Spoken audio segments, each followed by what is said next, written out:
여러분, 스웨덴이 낳은 아주 신실한 복음성가 가수 한 분 아실지 모르겠어요. 레나 마리아라 하는 자매인데요. 이 자매는 태어날 때부터 두 팔이 없었어요.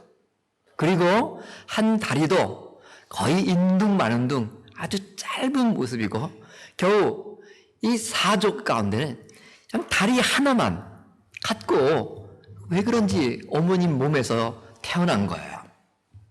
의사들은 그 아이를 보고 특별한 이 장애 아들만 돌보는 기관에 의탁할 것을 이제 권면을 하고, 그렇게 이야기를 들은 부모님은 기도한 끝에, 아닙니다, 내가 한번 이 딸을 정말 건강하게 가정에서 키워보렵니다.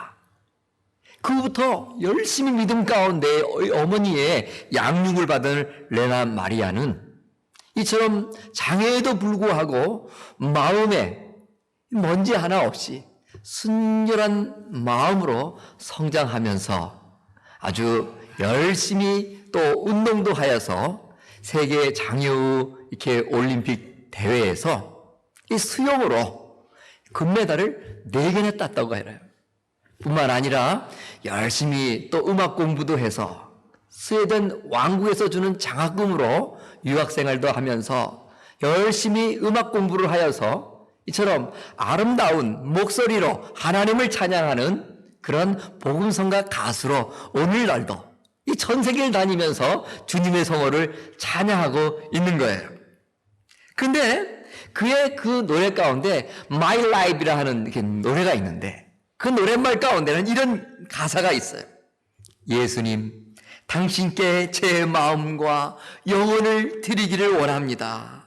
나를 당신께 드리고 당신 손 위에 내 인생을 올려놓겠습니다. 중증장애를 딛고 일어나 하나님의 요정으로 아름답게 쓰임받는 레나 마리아라는 이 여인의 너무나 아름다운 신앙 고백인 것이죠. 레나 마리아처럼 자신의 장애를 극복하고 하나님 앞에 아름답게 쓰임받은 또 하나의 인생이 있습니다. 그것이 바로 오늘 본문 속에 나와 있는 사사 에훗이라 하는 사람이에요. 오늘 말씀을 보면은 하나님께서는 온니엘을 통하여서 이스라엘을 구원하시고 40년이라는 긴 세월 동안 이스라엘 백성들에게 평안함을 주셨어요. 하나님의 그런 은혜를 받고 40년간 편안하게 지내는데 그 은혜를 잊어버리고 또다시 이스라엘 백성들은 불순종하고 고통 가운데에 이제 모압 왕의 침략을 받아서 18년 동안 깝절을 받으면서 괴로워하며 하나님 앞에 또 이스라엘 백성들은 울부짖었어요. 그러자 그 고통 속에 하나님 앞에 울부짖는 그 이스라엘 백성들을 향하여 불쌍히 여기시면서 우리 하나님께서는 또 한 명의 그런 구원자 사사를 보내주셨는데, 그 사람이 바로 오늘 본문에 나와 있는 에훗이라 하는 사람이에요. 에훗은 마침내 그 모압 왕 그 에글론을 제거하게 되고 그 여세를 몰아가지고 많은 이스라엘 군대를 몰아서 자기들을 괴롭히고 점령하고 있던 그런 모압의 모든 군대들을 물리치면서 모든 그 모압 백성들로부터 항복까지 받아내면서 오늘 말씀 마지막에 보니까 80년이라는 태평성대를 누리게 되었다 하는 말씀이에요. 그런데 여러분, 본문 15절의 말씀을 다시 한번 살펴보면 여호와께서 부르짖는 이스라엘 위에 한 구원자를 세우셨으니 그는 곧 베냐민 사람 게라의 아들 왼손잡이 에훗이라 했어요. 오늘 성경 말씀에 보면 이 에훗을 왼손잡이라 표현하고 있죠. 그런데 우리 한글 성경에는 그냥 왼손잡이라 표현했지만 이 구약 성경인 이 히브리어 원문을 자세히 살펴보면 그냥 왼손잡이다 하는 뜻하고는 조금 다르게 표현되어 있어요. 어떻게 표현이 되어 있냐면요, 오른손을 사용할 수 없는 사람이다 라는 표현을 쓰고 있어요. 오른손에 장애를 겪고 있다는 거예요. 오른손이 이게 핸디캡이라는 거예요. 그래서 하는 수 없이 왼손을 사용하게 되었다 하는 거예요. 그런데 오늘 이 에훗이라는 사람의 출신 부족이 어디였어요? 바로 베냐민 지파였다 이렇게 얘기하고 있어요. 근데 이 베냐민 지파 할 때 이 베냐민이라는 말은요, 오른손을 능하게 쓰는 사람들이라는 뜻이 있어요. 이 모든 자기의 출신 부족 사람들은 오른손을 능하게 썼음에도 불구하고 오늘 예우시라는 사람, 이 사람만큼은 그럼에도 불구하고 이 오른손에 장애를 입고 할 수 없이 왼손을 사용하게 되었다 하는 거예요, 여러분. 사사 에웃이 오른손에 장애에도 불구하고 이처럼 하나님 앞에 쓰임받을 수 있는 비결이 어디에 있었을까? 오늘 그 비결을 보면서 행여나 우리의 육신적인 핸디캡이라든지 마음의 장애가 있음에도 불구하고 우리도 언제든지 얼마든지 그것을 극복하고 이 세상 속에서 건강하게 살아갈 수 있을 뿐만 아니라 하나님 앞에 쓰임받아서 많은 이웃들, 공동체를 향하여서 사랑과 평안을 전할 수 있는 귀한 하나님의 종으로 또 살아갈 수 있게 되는 것이죠. 오늘 사사의 웃은 오른손의 장애로 정말 오른손을 사용할 수 없었어요. 여러분, 무엇 때문에 이 에웃이 오른손을 사용할 수 없었을까? 성경에는 그 이유는 나오지 않습니다. 오른손을 사용할 수 없었던 사사의 옷은 반대로 다른 팔, 즉 왼손을 강화해 나가기 시작했어요. 그래서 아주 훌륭한 왼손잡이가 되었고요. 적장, 그것도 적군의 한 복박인 왕궁에서 그 모압 왕 에글론이라 한 그 왕을 이 저격하게 되는 거예요. 그러니 여러분, 그 왕 앞에서 이 칼을 가지고 왕을 이제 제거를 하는데 얼마나 그 왕을 제거하기 위한 훈련들을 했겠냐 하는 거예요. 실수하지 않기 위해서 또 다짐하면서 끊임없이 자기의 해야 될 그 왕 앞에서 동작들을 훈련하지 않았겠는가? 일찍이 현대 경영학의 아버지라 이렇게 일컫는 피터 드래커라는 사람이 있어요. 이미 작고하신 분인데 그분이 여러 가지 경영학 이야기 책을 썼는데 그 가운데 이 스페셜리스트가 되기 위한 법이라는 책이 하나 있어요. 그 책의 전문가가 되기 위해서는 여러 가지 이래야 됩니다, 저래야 됩니다, 그 요소들을 나열했는데 그 가운데 한 가지, 자신의 약점으로 인하여 눌려있기보다는 오히려 그 약점을 커버할 수 있는 대안을 발견하고 그것을 강화시켜 나가야 된다, 이렇게 얘기하는 거예요. 기업에 있어도 그런 것이고 한 가정과 한 인생에 있어서 자신의 약점이라는 거 다 있을 수 있죠. 그러나 문제는 뭐예요? 그 약점이 문제가 아니라 그 약점에 사로잡혀 있는 인생을 살아갈 때가 문제인 것이에요. 그렇기 때문에 우리는 그 약점을 극복할 수 있는 내 안에 또 다른 무엇이 대안을 발견하게 하고 그 대안을 잘 개발시켜서 나의 약점을 커버할 수 있는 그러한 대안적 요소로 잘 개발해 나가야 된다는 것이죠.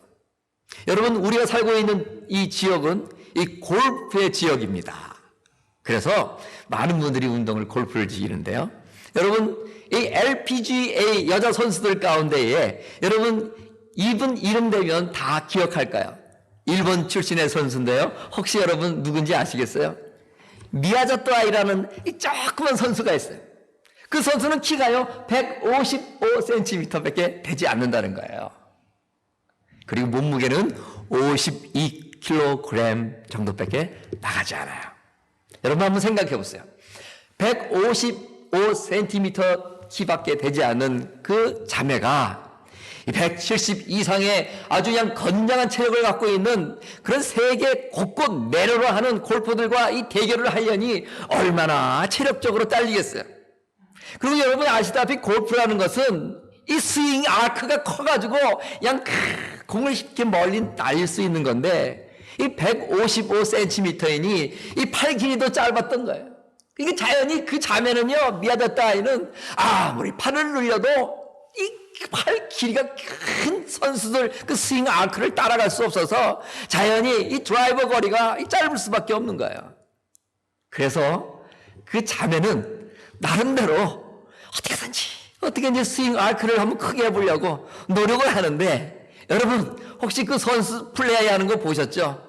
이 교과서적인 자세는 좀 아니라는 거예요. 제가 가만히 이렇게 어르신들 운동 열심히 하는 분들 말씀을 들어보면 되도록이면 이 오른팔이 이 어깨 축지에서 이렇게 많이 떨어지는 거는 좋지가 않다, 이 몸통을 중심으로 해서 어깨줄을 붙이면서 스윙을 해야 이 몸을 축으로 해서 견고한 스윙을 할 수 있다. 그러는 거예요. 근데 그 자매는요, 이 스윙하는 걸 보니까요, 이 어깨줄에 이렇게 붙이기는커녕 팔을 이렇게 흘려가지고 보기에도 부자연스러워요. 여러분 어때요? 제 모습이 자연스럽습니까? 이런 모습으로 스윙을 하더라고요. 그런데 그렇게 스윙을 해도 부자연스러운 모습으로 스윙을 해도 실수하지 않는 거예요. 왜 그렇겠어요? 이 스윙 아크를 크게 하기 위해서 그 미아였던 아이는요, 얼마나 연습을 했겠어요. 하고 또 하고. 그래서 체구 큰 사람에 비해서 장거리는 아니지만 그 비거리 한 250야드 정도를 이제 평균 비거리로 확보하고 있다. 기록을 볼 수 있어요. 그리고 이제 아이언 숏을 굉장히 강하시고 특히 숏 아이언에 있던 컨트롤을 잘해서 이제 드라이버의 취약점을 이제 잘 커버해 나가는, 그러니까 아주 자기의 약점을 발견하고 그것을 극복하기 위해서 최선의 노력을 다한 그 선수 가운데 한 명인 거예요. 여러분, LPGA 투어 가운데 사람이 한 번만 우승을 해도요, 얼마나 그게 명예로워요. 그래서 제가 기록을 보니까요, 이 미야저타 아이는요, 현재까지 LPGA 투어에 8승을 기록했다고요. 얼마나 훌륭한 기록이에요. 비록 자신의 연약한 체구에도 불구하고 끊임없이 그 약점을, 정말 그것을 능가할 수 있는 대안을 발견하고 노력한 결과가 아닐까, 그런 생각을 하는 것이죠. 우리가 알듯이 사도 바울 보세요. 사도 바울도요, 아주 굉장한 믿음의 사나이, 능력의 사나이였지만 그의 인생을 가만히 말씀 속에서 살펴보면 이 연약한 점이 한두 가지가 아니었어요. 특별히 몸이 아팠지요. 특별히 그는 사람들 앞에서 능력 있게 말을 하지 못했어요. 이 언변이 없어서 굉장히 말에 어눌했어요.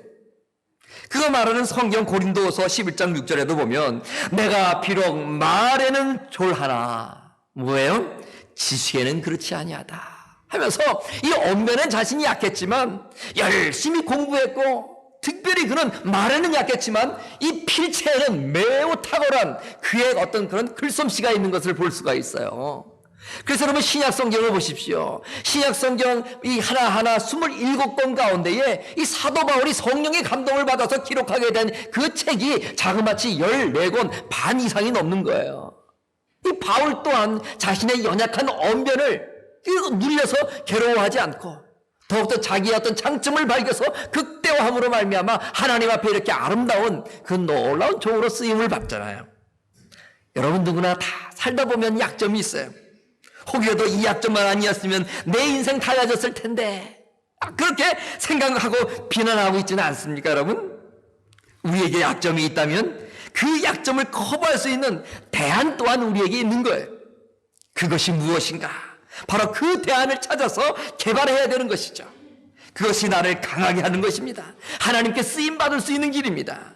에웃은 오른손 핸디캡이 있었어요. 그러나 그는 왼손을 강화시켰습니다. 사사로 세움받은 에웃은 본문을 보니까 적군의 왕 에글론을 제거하는데 이제 성공을 하게 돼요. 그리고 그 여세를 몰아서 이스라엘 군대를 인솔하여서 모압 군대를 물리쳐서 조국에 또다시 평안을 가져다 주게 되었어요. 근데 본문 16절부터 한 30절까지 가만히 읽어보면요, 이게요 그냥 편안한 마음으로 느긋하게 읽어질 내용이 아니에요. 이 대단한 어떤 이 상황의 전개가 이루어지고요, 이 한 절 한 절 읽다 보면요 정말 이게 숨막히는 장면이 연속인 거예요. 여러분, 적장을 제거하기 위해서 날을 정하고요, 그 한 규빗 약 45cm 정도 되는 그 양날에 아주 시퍼렇게 선 검을 준비하고요, 그 오른쪽에 그 칼을 차겠다 그랬어요. 그리고 그 왕을 만날 수 있는 그 시기를 탁 틈타다가 정말 그 모든 그 왕과의 독대하는 시간을 갖게 되고 모든 군사들을 뒤로 물리친 다음에 그 왕을 제거하잖아요. 그리고 많은 호위병이 있는 그 왕궁을 빠져나가려니 얼마나 긴장이 됐겠어요. 그리고 그 여세를 몰아서 에글론 산지에 있는 자신의 모든 이스라엘 군대들을 마팔 불어서 불러 모아가지고 그냥 모압 군대를 물리치는, 이게 굉장히 숨막히는 순간순간의 연속이라고요, 오늘 성경의 말씀이. 그러니 얼마나 긴장감이 감돌았겠어요. 그래서 여러분, 이런 그냥 좋은 음을 다투면서 하나의 실수도 허락지 않는 그런 사건을 준비하는 이 사사 에훗은요, 얼마나 신경을 쓰고 치밀하게 준비를 했겠냐 이 말이에요. 만약에 자기가 계획한 것이 하나만 착오가 일어나도 자기 목숨은커녕 조국의 운명이 또다시 괴로움 속에 빠지게 되는 거였어요.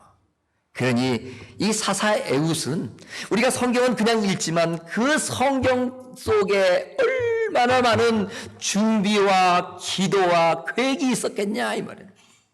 아마도 오늘날 같으면 적어도 이 시뮬레이션을 작업을 해가지고 또 돌려보고 또 돌려보고 또 돌려봐가지고 행여나 어떤 에러가 있을까, 행여나 준비하는 것이 있을까, 그냥 점검하고 또 점검을 해서 완벽하게 자기의 거사를 준비했을 거예요. 그런데 여러분, 그렇게 치밀한 준비를 하기 위해서 필요한 것 한 가지가 있는 거예요. 그게 바로 지혜로워야 돼요. 지혜롭지 않으면요, 이런 거사 준비하기가 참 쉽지만 않았죠. 그래서 이 사사 에훗은 철저히 그 자신의 약점을 갖고 있음에도 불구하고 꼼꼼히 일들을 준비하면서 특별히 지혜를 가지고 자신의 모든 약점들을 능가할 수 있는 놀라운 사사로서의 사명을 감당하는 모습을 보는 거예요. 여러분, 출애굽기 18장에도 보면 이 200만 명이나 되는 이스라엘 모든 민족들이 이 광야에서 사는 거예요. 이 텐트를 치면서 이동하면서 살다 보니까는 이 백성들 간에 원망과 시비가 끊어지 않았어요. 그래서 매일같이 눈만 뜨면 뭐 별의별 민사사건, 형사사건이 일어나가지고요, 백성들이 모세 앞에 나와가지고 이것 좀 해결해 주세요, 이것 좀 해결해 주세요 하면서 끊임없이 모세가 눈만 떠서 잠에 잘 자리에 이르기까지 계속 문제거리를 가지고 다가오는 거예요. 얼마나 피곤하겠어요. 이 모세는요, 한동안은 백성들 문제거리 해결해 주는데 하루 종일 시간을 다 보내게 되었죠. 이 일을 지켜보던 그 장인 한 분이 계셨는데 가만히 보니까는 이 사위가 너무나 힘들게 살아가는 거예요. 그래서 그 장인 이드로라 하는 어르신이 가만히 생각하면서, 우리 사위가 저렇게 아침부터 밤늦게까지 백성들 문제 해결해 주려고 골머리 썩고 육신적으로 영적으로 지쳐가는데 저렇게 하면 안 되겠다 하면서 하나의 좋은 아이디어를 내는 거예요. 그래서 한 10명 정도 묶어서 그 10명의 리더십을 세워서 십부장이라 명령을 해서 그 10명을 잘 그런 문제를 해결해 주도록, 또 50명 정도 묶어서 또 그 안에 장을 세우고 그 문제를 잘 돌보도록, 또 100명 정도 되는 많은 무리들 가운데 또 장을 하나 세워서 백부장이라 명하해 주고 그런 일들을 또 잘 돌볼 수 있도록 하면 좋겠다, 이 생각을 했어요. 그래서 이 장인 이드로는 사위에게 그렇게 10부장, 50부장, 100부장, 1000부장 하는 이 중간 리더십을 세워서 그처럼 모든 백성들의 문제들을 다 모세 혼자 해결하려는 그런 고된 사역을 하지 않아도 되는 그런 지혜로운 방법을 권면했어요. 사위 모세는 그 장인의 지혜로 말미암아 그 모든 10부장, 50부장, 100부장, 1000부장 제도를 도입하게 되고, 그 제도를 도입하자 그의 사역이 얼마나 편해지고 또 효과적이고 또 백성들 입장에서도 좋았는지 모르는 거예요. 이처럼 하나님의 일을 하려면 이 지혜가 있어야 되는 거예요. 여러분, 구약 성경에 요셉이라 하는 사람 잘 알 거예요. 이 형들의 시기를 받아서 이제 많은 사람들에게 팔려 돌아다니면서 이 애굽의 노예 생활을 하게 되는 거예요. 그런데 우리가 알듯이 요셉은 마침내 애굽의 총리 대신까지 되는 놀라운 은혜를 입게 되잖아요. 그런데 그래서 그냥 자신의 가족들과 형제들까지도 기근 때에 다 구원하게 되는데, 여러분 어떻게 해서 요셉이 그렇게 하나님의 은혜 가운데에 그 놀라운 애굽의 총리 대신까지 될 수 있었던가? 제가 이미 말씀드린 대로 하나님의 은혜가 있었기 때문이죠. 사도행전 7장 9절에서 10절을 보면요, 그 이유를 설명하고 있어요. 한번 들어보시겠어요? 여러 조상 요셉을 시기하여 애굽에 팔았더니 하나님이 저와 함께 하셔서, 첫 번째 하나님이 함께 해주셔야 돼요. 하나님이 함께 해주실 때에 우리는요, 어떠한 어려움 속에서도 그 어려움을 극복할 수 있게 되는 것이죠.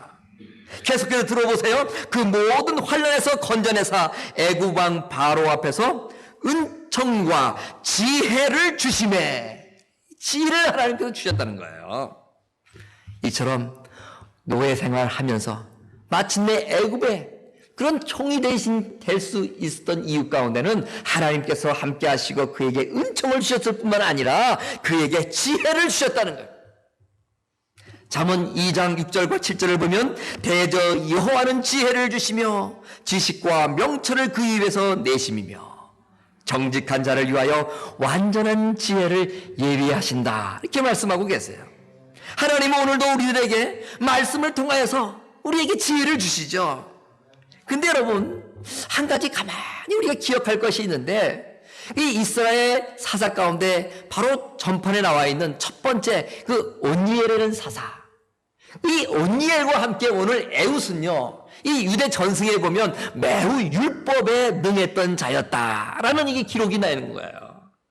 그러니 오늘 하나님의 말씀을 통하여서 하나님 우리에게 지혜를 주신다 했을 때에 이처럼 초대 사사 온니엘과 오늘 이처럼 사사 에훗의 그 지혜로운 과에서 어디서 얻은 것일까? 바로 율법을 상고하며 하나님 말씀을 주야로 묵상하며 그 율법을 순종하는 그 하나님 말씀 중심적인 인생을 살았던 바로 그 에훗이었기 때문에 하나님 그 율법 말씀을 통하여서 지혜를 주셨고, 사사는 에훗은 그 하나님의 말씀을 통하여 지혜를 받아 이렇게 주도 면밀하고 어렵고 힘든 일들을 하나하나 실수 없이 해나갈 수 있었던 것이죠. 때론 어려운 환난을 만나면 주여 믿습니다 하면서 아무런 준비도 대비도 세우지 않고 그냥 하나님께서 다 해주시겠지 하는 마음 갖기 쉬워요. 때로는 우리들은 그걸 가지고 믿음이 좋은 사람이다, 나는 이 믿음이 좋다 생각하기도 쉬워요. 근데 여러분 가만히 생각해 보세요. 내가 준비해야 될 것 있다면 내가 준비해야 되죠. 아무런 준비도 없이 하나님 믿습니다, 하나님께서 다 해줄 줄 믿습니다, 이건요 객기고요 만용인 거예요. 이 믿음이 아닌 것이죠. 내가 해야 될 것은 내가 해야 되는 거예요. 준비해야 될 것은 준비해야 되는 것이죠. 하나님을 시험하는 불신앙의 모습이 될 수밖에 없는 거예요. 마태복음 10장 16절에서 예수님께서는 세상에 복음을 전하러 나가는 많은 제자들에게 이렇게 말씀하셨어요. 보라, 내가 너희를 보냄이 양이 이리 가운데 보낸 것 같도다. 그러므로 너희는 뱀같이 지혜롭고 비둘기같이 순결해야 된다. 이 지혜가 있어야 된다는 거예요. 험한 이 세상 하나님의 종으로 살기 위해서는요, 아니 우리가 건강한 인생을 살기 위해서는 이처럼 하나님께서 주시는 이 말씀을 통한 지혜를 받음으로 말미암아 진정한 지혜자가 될 때에 우리에게 다가온 그 어떠한 험난한 일들도 하나님의 지혜를 가지고 잘 준비하고 계획하고 실행해 나갈 수 있게 되는 것이죠. 사사 에훗이 에글론이라는 왕을 죽이기까지는 한번 생각해 보세요. 아무리 칼을 잘 쓸 수 있도록 왼손을 강하게 훈련을 시켰어요. 그리고 한치의 실수가 없이 치밀하게 지혜를 총동원해서 준비를 했다 생각을 해보세요. 그런데 여러분, 아무리 왼손이 탁월한 능력이 있고 이처럼 지혜로 꼼꼼히 모든 일을 준비했다 할지라도 그 거사를 앞두고 있는 그 에훗의 마음이 어땠을까? 우리 쉽게 생각하기를 한 나라의 왕을 제거하기로다 하는 그 사람의 마음 생각해 보세요. 얼마나 두려웠겠어요. 얼마나 무서웠겠어요. 얼마나 떨렸겠어요. 여러분, 행여나 이거 실수하면 어떻게 될까? 나 하나 죽는 거 내 목숨도 아깝죠. 무서운 거예요. 그런 민족의 운명은 이거 정말 예측하기 어려울 정도로 깊은 수렁에 빠지게 되는 거예요. 그러니 비록 이런 철저한 준비를 하고 하나님 주신 지혜로 말미암아 모든 일을 완벽하게 했다 할지라도 여전히 마음속에는 두려움과 무서움이 있었던 거예요. 예전에 제가 신학교 시절에 같은 동기생 가운데 한 4살 형님 되는 분이 계셨어요. 그런데 그분이 양 두 눈을 실명을 해서 앞을 바라보지 못했어요. 그래서 한 1년 동안 아침에 그분을 집에 가서 그분을 모시고 이제 전철을 타고 또 버스를 타서 강나라에 있는 학교까지 가고 또 이제 내리면 또 그분 첫 번째 수업이 무엇인지 또 들어서 클래스에 가서 제일 앞자리에 딱 모셔다 드리고 교수님 강단 위에 녹음기까지 딱 설치해 놓고 저는 제가 이제 첫 수업 듣는 곳으로 이제 갔어요. 그리고 쉬는 시간 되면 얼른 가가지고 그분 다음 시간이 뭔지 물어봐가지고 다음 클래스로 또 옮겨드리고 또 이렇게 하다가 마지막에 이제 끝나는 시간 되면 또 가가지고 그분 모시고 버스 타고 전철역 와서 전철역에서 하당까지 와서 하당에서 또 그분 집까지 걸어서 같이 모시다 드리는 그 일을 한 1년 했어요. 쉽지 않더라고요. 근데 여러분 그렇게 하는 과정에 제 마음속에 많은 은혜를 받았어요. 근데 그분이요 저보다 4살 형님인데 그 형님이 이 처음부터 태어나면서 레나 마리아와 같이 선천적으로 장애가 있었던 것이 아니었던 거예요. 대한민국 육군, 보병, 병장, 제대 다 해. 그런데 이 군대 갔다 오고 서서히 이 눈이 시력이 약해지더란 거예요. 그래서 왜 이러나 마침내는요 한쪽 눈이 보이지 않게 되거든요. 마지막 한쪽 눈도 실명을 해서 아무것도 바라볼 수 없는 그런 맹인이 되어버리고 만 거예요. 여러분 제가 들어보니까요 태어나면서 이게 맹인이 된 분들도 힘들지만 이 일정한 인생을 살아가다가 인생 중반에 이렇게 실명을 하게 되면 그게 또 굉장히 괴롭고 더 힘들다 그러네요. 그래서 그분이요 얘기를 들어보는데요 얼마나 하나님 원망을 하고 인생을 한탄하면서 고통스러운 삶을 살았는지 모르겠어요. 그런데요 그분이 얘기하는 가운데 이렇게 눈이 어두워져서 앞을 보지 못하니까 뭐 여러 가지 힘들고 어려운 일이 많이 있는데 그 가운데 특별히 두려운 것들이 생기더라는 거예요. 이 두려운 게 뭡니까 했더니요 대략 그 자신이 느끼는 두려움이요 3가지가 있었대요. 3가지. 그 가운데 첫 번째가 뭔가 길거리에요 뚜껑 없는 맨홀이 두려웠대요. 여러분 소경들은요 이 스틱을 찍으면서 이렇게 걸어가시잖아요. 근데 간혹 가다가 이 스틱을 촘촘히 찍었다 하면서도 그 맨홀 직접 한 1m도 안 되는 그 맨홀을 그냥 건너뛰어서 스틱을 찍으면요 그 앞에 있는 맨홀은요 그냥 발 딛고 가는 거예요. 그런데요 한참 그분이 실명하셔서 초기에 힘들어할 때요 우리나라에 무슨 일이 있었냐면요 고철이라는 고철은 다 걷어다가 팔아서 중국으로 수출해버리는 일들이 있었어요. 그래서 한동안은요 여러분 기억하세요? 이 철대문 있는 집들이 어느 날 대문이 없어져요. 그리고요 맨홀 뚜껑이 없어지는 거예요. 그거 다 걷어다가 고물상 아저씨한테 팔아버렸기 때문에. 그래서 한동안 우리나라는요 걸어가다 골목 걸어다 보면요 맨홀 뚜껑 없는 맨홀이 가끔 있었다는 거예요. 이 형제님이 걸어가다 그 맨홀 없는 뚜껑 없는 그 맨홀에 빠지기를요 수십 번 했다는 거예요. 그런데요 맨홀에 빠지면 그냥 빠지나요? 뚜껑은 걷어가도 그 맨홀 뚜껑 놓을 수 있는 이 테두리 쇠는 그대로 또 있는 거 아니겠어요? 고정돼가지고 빠지면서요 그냥 누가 빠지면 그대로 쏙 들어가나요? 부딪히고 찢기고 해서요 그 형님 얼굴을 보면요 여기저기 찍힌 자국이 너무 많은 거예요. 다 맨홀 빠지다가요 이게 새덩어리 가생이에 엣지에 긁혀가고 또 뚫혀가지고요 그냥 얼굴이요 상처투성인 거예요. 그리고 또 하수구 보면은요 이 하수와 함께 많은 이 먼지들이 쌓여가지고 그 안에 보면요 죽탕같이 겔 상태가 많이 되어 있잖아요. 거기 빠져가지고 늪에 빠진 것처럼 살려주세요 몇 시간 동안 그 골목을 지나가는 사람이 없어가지고 거기서 헤매는 경우도 있었다는 거예요. 어쨌든 그분은요 눈을 이렇게 잃고 나니까 첫 번째 두려운 게 뚜껑 없는 맨홀이 무서웠다는 거예요. 두려웠다는 거예요. 두 번째 궁금하지 않으세요 여러분? 안 궁금하면 여기 설교를 마치고요. 두 번째는 뭐가 궁금했는가? 이 커다란 덤프트럭 뒤 적재함이 무서웠다는 거예요. 무슨 말인가? 또 역시 스틱을 찍고 가는데요 이 덤프트럭은 이 뒤에 이 적재함은 높이가 높아가지고 이 스틱에 찍어도요 기껏해 그 앞쪽에 있는 뒷바퀴에나 이렇게 걸리죠. 이 부분은 이게 아예 스틱으로 찍을 수 없고 감지할 수가 없는 거예요. 그래서 이렇게 찍고 가다가 덤프트럭 뒷바퀴에 스틱이 딱 걸리면 뭐가 있구나 하고 딱 피하려고 그러면 벌써 때는 늦은 거예요. 뭐가 와서 번쩍 스파크가 일어나는 거예요. 뭐예요? 적재함 덤프트럭 뒤에 또 땅 부딪히는 거예요. 이분들은 맨홀에 빠져 부딪혀 적재함 덤프트럭에 부딪혀 이마가 성한 날이 없는 거예요. 두 번째로 이 덤프트럭이 이렇게 두려웠다는 거예요. 세 번째 이제 길거리를 걸어가다 보면요 여러분 아시겠지만 이 눈이 실명을 하게 되면요 상대적으로 그 실명된 것, 보지 못하는 것을 커버하기 위해서 우리 몸에는 자생적으로 이 청력이 굉장히 또 이제 발달이 되는 거예요. 그래서 그분이 눈은 이제 어두워졌는데 청력이 막 그냥 개발되는 거예요. 근데 지나가다 보니까요. 지금은 장애우들에 대해서 굉장히 우리가 존경하고 잘 섬기지만 이 예전에는 좀 그런 모습이 좀 부족했어요. 그래서 그 형제를 향해서, 그 형님을 향해서 이 비난하는 소리, 흉보는 소리, 이 수근수근 당신들은 하면서 지나가는데 이 형제님은 다 듣는 거예요. 이 지나가다 보니까요. 소리가 너무너무 들려가지고 길거리에 나오기가 어렵다는 거예요. 여러분, 제가 조금 아까 미야자타 아이 그 골프 선수를 얘기를 했는데요. 제가 어제 무슨 인터넷 신문을 보면서요. 신지의 우리나라 그 골프 선수 얘기를 들었어요. 근데 예전에 한 분요.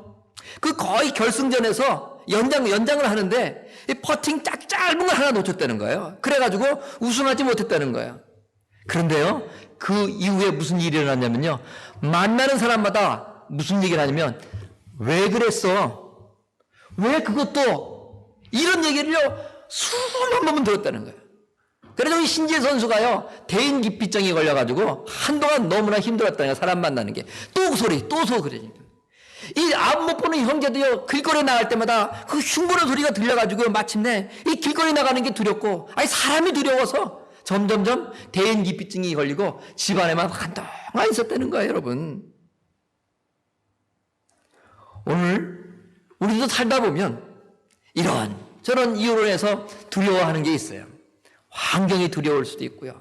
특별히 우리들도요. 사람 두려워할 수 있어요. 사람에 대해서 무서움 느낄 때도 있다 이 말이죠. 사람을 무서워하는 것은 죽을 수밖에 없는 존재인 사람들 앞에서 놀라고 불안해하고 급실거리고 근심하면서 당혹스러워하고 겁내는 거예요. 우리는 이러한 두려움에 사로잡혀 도망치고 손해를 입지 않고 비방당하지 않으려고 발버둥 치면서 한사코 그 사람과의 대면을 피하는 게 돼요. 자신을 보호하며 사람들의 눈치를 보느라 바쁘다 보니까 바라봐야 되고 기울여야 되는 하나님에 대해서 바라보지 못하고 귀 기울이지 못하게 되는 거예요. 그래서 자연히 두려워해야 될 하나님 두려워하지 않고 하나님보다 사람을 두려워하게 되는 것이죠. 근데 잠언 29장 25절에 보면요. 사람을 두려워하면 올무에 걸리게 된다. 이렇게 말씀하고 있어요. 사람을 두려워하면 하나님이 우리에게 주신 권위를 빼앗기게 돼요. 하나님이 주신 은사도 우리가 감당하지 못하게 되는 거예요. 따라서 하나님의 능력이 더 이상 역사하지 못하므로 바르고 능력 있는 그리스도인의 삶을 살아갈 수 없게 되는 것이죠. 여러분, 우리는 사람 살아가다 보면 두려워할 수 있어요. 무서워할 수 있어요. 괜히 왠지 모르게 어떤 사람 앞에 들면 주눅이 들 수도 있다 말이에요. 그러나 여러분, 오늘 예수님께서는요 이런 말씀을 하셨어요. 내가 내 친구에게 말하노니 몸을 죽이고 그 후에는 능히 더 못하는 자들을 두려워 말라. 마땅히 두려워할 자를 내가 너희에게 보이리니 곧 죽인 후에 또한 지옥에 던져넣는 권세 있는 그를 두려워하라. 이 누구예요? 하나님을 두려워하라는 거예요. 여러분, 우리가 살아가면서 직장생활하면서 사회생활하면서 이 대인관계 속에서 이 사람 무서워하는 거 있을 수 있어요. 참 안 볼 수도 없는데 맨날 만나게 되고 왠지 모르게 그 사람을 보면은 이 마음속에 근심과 걱정이 생길 수 있다 이 말이에요. 그러나 여러분, 그 사람은 내 영혼을 어떻게 좌지우지할 수 없어요. 그러나 우리 하나님은 나의 영혼을 영원히 핸들링할 수 있는 그런 분이에요. 그렇기 때문에 여러분, 우리는 하나님을 두려워해야 되는 거예요. 하나님 두려워하면요 하나님을 더욱더 사랑하게 되고 그 하나님 사랑하게 되면 사람에 대한 두려움이 사라지게 되는 거예요. 사람은 희한하게요, 나보다 어떤 사람이 강하면 그 사람 앞에 서면 두려워하게 되는 거예요. 근데 희한한 게 있어요. 그 두려워하던 평소에 그 사람보다도 또 어떤 그 능하고 또 대단한 사람이 나타나면요 그 두려워하던 그 사람에 대한 그 두려움은요 어느 순간인가 약해지거나 사라져버린 거예요. 그 또다시 나타난 더 큰 사람에 대한 두려움의 마음에 휩싸이게 되는 거예요. 근데 그 사람보다 더 두려운 사람이 나타나는 거예요. 그러면 그 사람에 대한 두려움도 또 사라지고 이제는 이 사람에 대해서 두려움만 받게 되는 거예요. 자꾸 돌아갈 것 같은데. 자, 여러분, 이렇게 살다 보면요, 완전한 두려움의 대상자, 완전한 능력자, 그분을 발견하게 되는데, 그분이 바로 누구예요? 하나님인 거예요. 우리가 정말 그분의 그 두려움 앞에 완전히 휩싸이게 되면 사람 두려워하지 않게 되는 거예요. 여러분, 오늘 에웃이라는 이 사사는 자신의 핸디캡에도 불구하고 자신의 그 약점을 대체할 수 있는 왼손을 강화시켜 나갔어요. 그리고 하나님 앞에 철저히 지혜를 구해서 그 놀라운 거사도 한치의 오차도 없이 지혜롭게 슬기롭게 준비하고 진행해 나갔어요.